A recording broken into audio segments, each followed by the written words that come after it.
ప్రతి ఏటా 15,000 ఆర్థిక సహాయం. ఒక జగన్ వాహనమిత్ర ఇస్తున్నాడు కదా, నేను కాంపిటీషన్గా 15,000 ఇస్తానని చెప్పి తీసుకొచ్చాడు ఈ పథకం.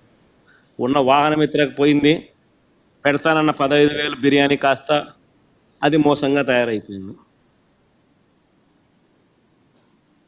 ముస్లింలకు మైనారిటీ ఫైనాన్స్ కార్పొరేషన్ ద్వారా 5 లక్షల వరకు వడ్డీ లేని రుణాలు అన్నాడు. ఒక్కడికి ఇలా వడ్డీ లేని రుణాలు ముస్లిం మైనారిటీ ఫైనాన్స్ కార్పొరేషన్ ద్వారా 5 లక్షల వరకు వడ్డీ లేని రుణాలు. ఇంకా ఇలా ఎన్నో, ఇలాంటివి ఇంకా ఎన్నో. ఆ 143 ప్రామిసులు చూస్తే ఇవి కాక ఈ పెద్ద మనిషి చంద్రబాబు నాయుడు ఇంకా ఏమన్నాడో తెలుసా? ఇది వెరీ ఇంట్రెస్టింగ్, ఇదంతా మీరంతా వినాలి. ఈ 143 ప్రామిసులు కాక, ఇవి కాక చంద్రబాబు నాయుడు ఇంకా ఆయన ఏమన్నాడో ఒక్కసారి నేను ప్లే చేస్తా, ఎన్నికలప్పుడు ఒక్కసారి మీరంతా కూడా, ఎందుకంటే బాగా ఇంట్రెస్టింగ్ టాపిక్ ఇది. ఒకసారి ప్లే చేయమంట.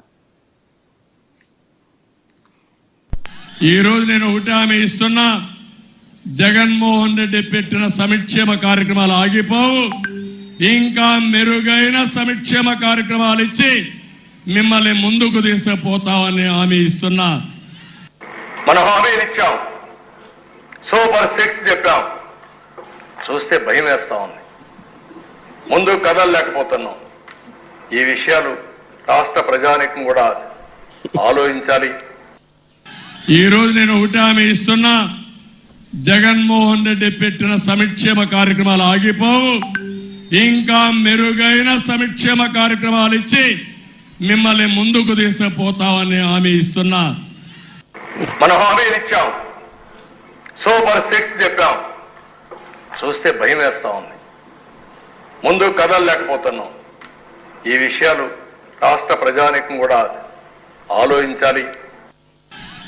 చాలమ్మా, చంద్రబాబు నాయుడు అన్న మాటలు ఈ ఎన్నికలప్పుడు సూపర్ 6లు, సూపర్ 7 లేగు, 143 హామీలు, ఇవి కాక జగన్మోహన్ రెడ్డి ఇచ్చే ప్రతి హామీని కొనసాగుతుంది.